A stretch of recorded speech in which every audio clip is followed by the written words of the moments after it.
Wow! Ang daming fish. Colorful.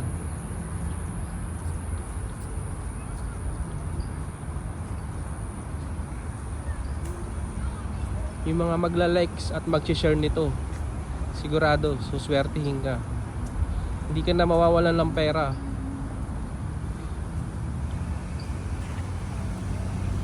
Wow, ang laki.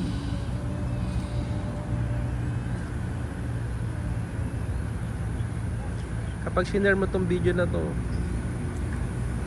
suswertihin ka na habang buhay. Hindi na mawawalan ng pera ang wallet mo. Aapaw ang biyaya mo araw-araw.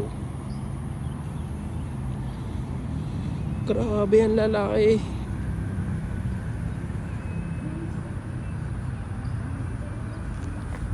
Dami hanggang dun. Nagpapainit siguro sila.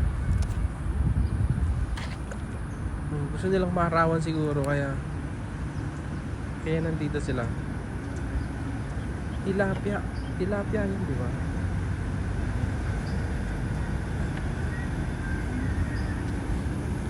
Sobrang lalaki, no? Masustansya yung tubig dito, tsaka may nakakain sila yan. Pinapakain sila dyan. Ang laki nung isa na yun, oh. Ang laki, oh. Grabe. First time ko makakita ng ganyang kalaking hito. Catfish yan, yung laki, oh. Ang laki, grabe.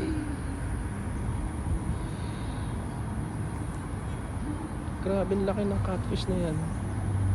Boss Carlos, I'm going to shut down. Please connect the charger.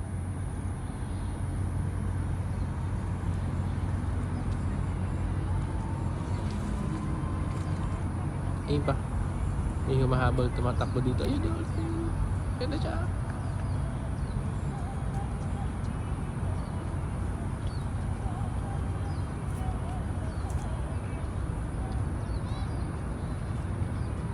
Ang lalaki.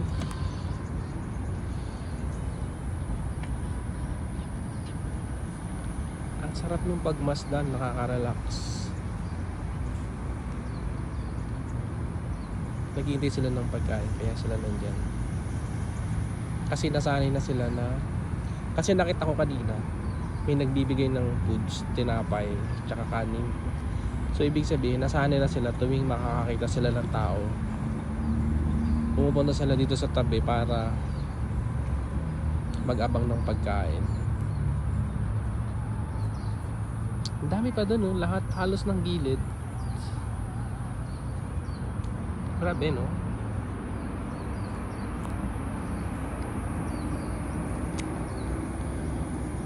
Napakagaling talaga ng Panginoon lumikha ng mga nilalang yan.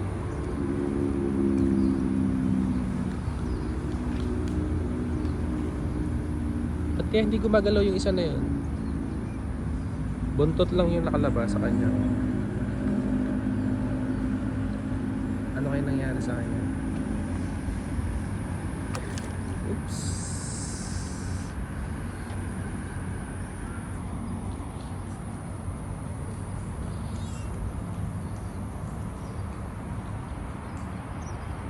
Ayan. Dito ako lagi nagja-jogging. Paikot dyan.